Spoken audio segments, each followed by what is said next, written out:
Mr. Douglas Murry, excuse me, Mr. Douglas Murry. I don't know who this is. So Doug Murray is the guy. Oh, the guy talking to Dave Smith. Yeah. Okay. Well, Douglas Murray was contradicted on basically every statement that he made regarding Israel-Palestine by Douglas Murray. Into the crossing points. I really resent that form of argumentation. When were you last there at all? Sure. I really resent it. You should at least do the courtesy of visiting it. This is not an attractive invitation. I think it's a good idea to see stuff, particularly if you spend a career talking about something. I have the right to talk about whatever the hell I want. And no one's going to stop me or try to intimidate me. Is this the same person? That if I said to... Yes. What happened to his hair? I don't understand this. I'm so confused. And why do we care what this guy says anyway? Who is this? This guy, fake Gordon Ramsay, good one, man, with...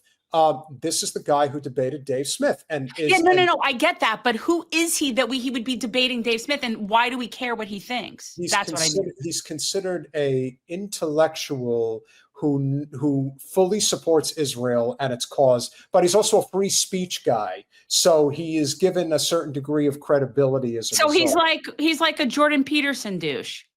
Worse than that. At least Jordan Peterson has some advice that is worth listening to. No, Jordan Peterson. The other way around, it would be equally reprehensible. I have a journalistic rule of trying never to talk about a country, even in passing, unless I've at least been there.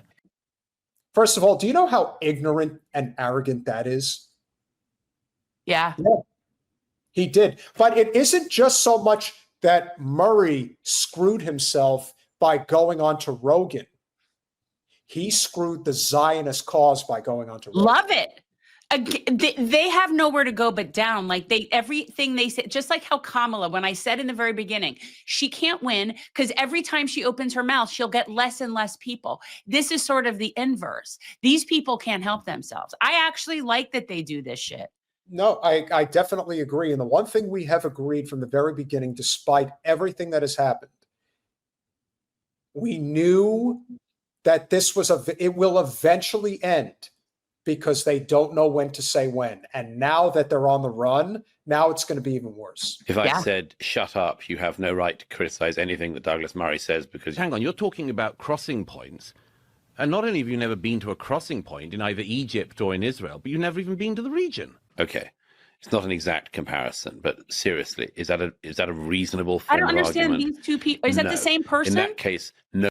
Why is he arguing with him? Like, who put this? I'm very confused by this. I don't understand why we're watching him go back and forth. The argument that is being made, which was the crux of the entire argument that Doug Murray made against Dave Smith on Rogan's podcast, right, is that you have not been to the Gaza Strip, so you do not have the right to comment on this issue. So, and now in the past, he was saying that... Murray is saying, I don't want to hear this bullshit about how I have to be in a particular place in order for me to comment on it. Well, I've always thought that, look, I've never flown first class international, but I know I'd like it, right? Like, I don't have to have had that experience to know that I would really dig it. So, I'm just saying, like, that's a stupid premise.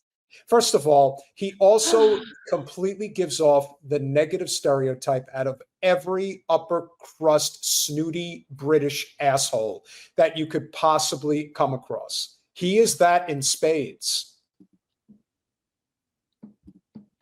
Yeah. Nobody can talk about anything. We might as well pack up, go home, and isolate ourselves. I suggest if you're insisting that you're an expert of some kind, or not claiming you're an expert, but still talking about it, if you've never seen any of this going on. I mean, there are some people who've written about there are people who've written about the Holocaust who didn't experience the Holocaust and have written about it better than people who did. But that is a different matter from spending an awfully long amount of time talking about an issue in a region you haven't even... Who put this together? It's ridiculous. This came out like a day after the podcast. I mean, whoever knew, somebody clearly had to have been listening to Murray for a long time. Well, clearly he's got hate, man. Clearly you UKers are not a fan. Forget that his statement was so egregious in every way.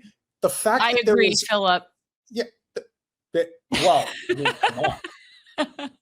Bill frickin' Murray all day, every day. Yeah, we prefer Bill Murray. Developing all of these views about it. This idea that the lived experience has to triumph over everything else is not always correct. Should at least know what it is, what the territory is, what the situation is in the region. So there's an irony to this, but let's skate over the irony.